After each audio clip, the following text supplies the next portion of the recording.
ہمارے ذہنوں میں جو معیارات بیٹھے ہوئے ہیں وہ کیا ہے؟ کامیابی پیسے سے ہے، کامیابی جائیداد سے ہے، کامیابی کاروبار سے ہے، کامیابی شہرت سے ہے، کامیابی اقتدار سے ہے. یہ معیارات ہیں. جو جتنا دولت مند اتنا کامیاب، جو جتنا مشہور اتنا کامیاب، جو جتنا پاپولر اتنا کامیاب، جو حکومت پر پہنچ گیا کامیاب، جس نے بڑا کاروبار جما لیا کامیاب، جس نے بہت جائیداد بنا لی کامیاب. یہی ہے اصل میں ساری بس کی گانٹھ. جو تصور کامیابی کا ہوگا اسی کے مطابق آپ کی بھاگ دوڑ ہوگی، اسی کے لیے جد و جہد ہوگی، اسی کے لیے توانائیاں صرف ہوں گی، اسی کے لیے دن رات کی مشقت ہوگی. یہ ہے اصل شے جس کی یہاں نفی ہو رہی ہے. کامیابی دولت سے نہیں، کامیابی شہرت سے نہیں، کامیابی اقتدار اور طاقت اور حکومت سے نہیں، بلکہ کامیابی ہے ایمان سے، عمل صالح سے، تواصی بالحق سے، تواصی بالصبر سے. آپ غور کیجئے اس نقطہ نظر کا، اس ایٹیچیوڈ کا، یہ جو مینٹل ایٹیچیوڈ ہے اس کا بدل جانا ہی انسانی شخصیت کے اندر انقلاب برپا کرے گا. اب آپ کا نتیجہ کیا نکلا؟ اگر تو دولت سے کامیابی ہوتی تو قارون بہت کامیاب تھا، اگر حکومت سے کامیابی ہوتی تو فرعون اور نمرود بہت کامیاب تھے. کامیابی ان سے نہیں ہے. کامیابی انسان دولت میں قارون کی دولت تک پہنچ جائے اور دنیا میں دبدبہ اور اقتدار اور سلطنت اور حکومت کے اعتبار سے وہ نمرود اور فرعون کا مقام حاصل کر لے، وہ ناکام ہے، خائب ہے، خاسر ہے، برباد ہے. اور ابو ذر غفاری کامیاب ہے، چاہے ان کے پاس کچھ نہیں تھا، جھونپڑی تک نہیں تھی، کوئی گھر نہیں تھا.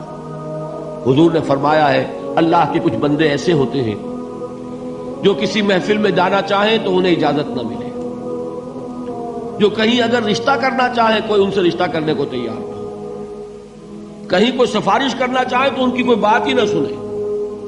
لیکن اللہ کے ہاں ان کا وہ مقام ہے کہ اگر بھولے سے بھی کسی بات پر قسم کھا بیٹھتے ہیں تو اللہ ان کے قسم کی لاج رکھتا ہے. یہ ہے فرق. یہ جان لیجیے اچھی طرح.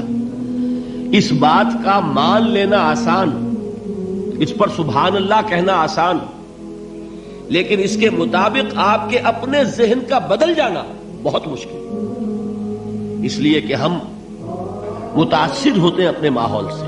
وہ بڑا محل ہے، دیکھ کر ایک دفعہ جھجری آتی ہے، وہ بڑی سی 20 فٹ لمبی کار سناٹے کے ساتھ آپ کے پاس سے گزر گئی. ایک دفعہ اعصاب کے اندر ارتعاش ہوتا ہے، محسوس ہوتا ہے بڑے یہ نصیبے والے لوگ ہیں، بڑے خوش نصیب، بڑے کامیاب. حالانکہ کچھ معلوم نہیں کہ یہی سب سے بڑی بد نصیبی ہو سکتا ہے کہ یہی سب سے بڑی ناکامی ہو. اگر ذہنوں میں یہ بات بیٹھ جائے کامیابی کس شے سے. یہی وجہ دیکھیے قرآن مجید میں بارہا آپ دیکھیں اولئک ھم المفلحون، یہ ہے لوگ کامیاب ہونے والے. آج ہی آپ نے نماز میں وہ آیات سنی، یا ایھا الذین آمنوا ارکعوا واسجدوا واعبدوا ربکم وافعلوا الخیر لعلکم تفلحون. اے ایمان والو، رکوع کرو، سجدہ کرو، اپنے رب کی پرستش اور بندگی کرو اور اچھے کام کرو تاکہ تم کامیاب ہو جاؤ. تو کامیابی کن چیزوں سے ہے؟ یہ ہے سب سے بڑا سبق. یہ ہمارے دل میں اگر بات بیٹھ جائے، ٹھک جائے، تو زندگی بدل جائے گی. صبح و شام بدل جائیں گے، نقشے بدل جائیں گے، بھاگ دوڑ کا رنگ بدل جائے گا، ویلیو سٹرکچر بدل جائے گا. آج وہ ایک چیز نہایت اہم نظر آ رہی ہے، کل نہایت غیر اہم نظر آئے گی. جیسے کہ حضور کی حدیث ہے، مالی ولد دنیا، مجھے تمہاری اس دنیا سے کیا سروکار ہے. انما مثلی کراکب استظل تحت شجرۃ ثم راح فترکها، میری مثال تو اس سوار کی سی ہے جو تھوڑی دیر کے لیے ایک درخت کے سائے میں ٹھہرتا ہے سستانے کے لیے، پھر وہ اپنا راستہ لیتا ہے. اسے اس درخت سے مستقل تعلق اس کا نہیں ہے، وہ اس کا گھر نہیں، وہ اس کی منزل نہیں. اسی طرح یہ دنیا میرا گھر نہیں ہے. اب دیکھیے ہم کہتے ہیں انا للہ و انا الیہ راجعون، ہم تو مسافر ہیں، ہم اللہ کے پاس سے آئے، اللہ کی طرف ہمیں لوٹ جانا ہے.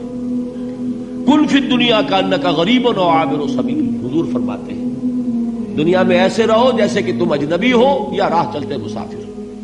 لیکن یہ طرز عمل کب ہوگا؟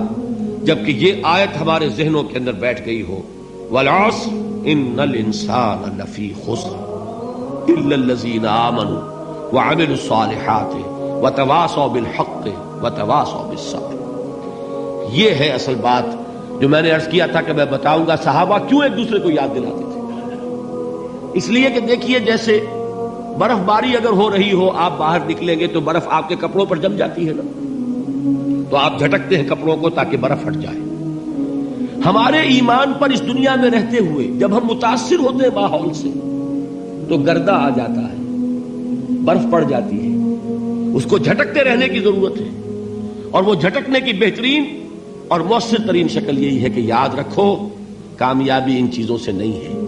چمک دمک جو ہے دنیا کی، یہ ساری چمک دمک جو تمہیں رجھا رہی ہے، جو تمہیں اپنے اندر گم کیے ہوئے، یہ لفظ گم پر اقبال کا وہ شعر یاد آ گیا کہ کافر کی یہ پہچان کے آفاق میں گم ہے، اور مومن کی یہ پہچان کے گم اس میں ہے آفاق۔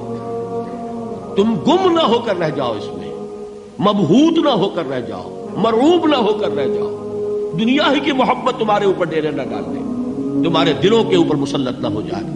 لہذا تازہ کرتے رہا کرو، والعصر ان الانسان لفی خسر الا الذین آمنوا وعملوا الصالحات وتواصوا بالحق وتواصوا بالصبر۔ پھر یاد کر لو، پھر تازہ کر لو اپنے اس یقین کو کہ کامیابی دولت سے نہیں، کامیابی ثروت سے نہیں، کامیابی اقتدار سے نہیں، کامیابی شہرت سے نہیں، کامیابی جائیداد سے نہیں، کامیابی ہے ایمان سے، کامیابی ہے عمل صالح سے، کامیابی ہے تواصی بالحق سے، کامیابی ہے تواصی بالصبر سے۔ یہ چار چیزیں ہیں کہ جو کامیابی کے لوازم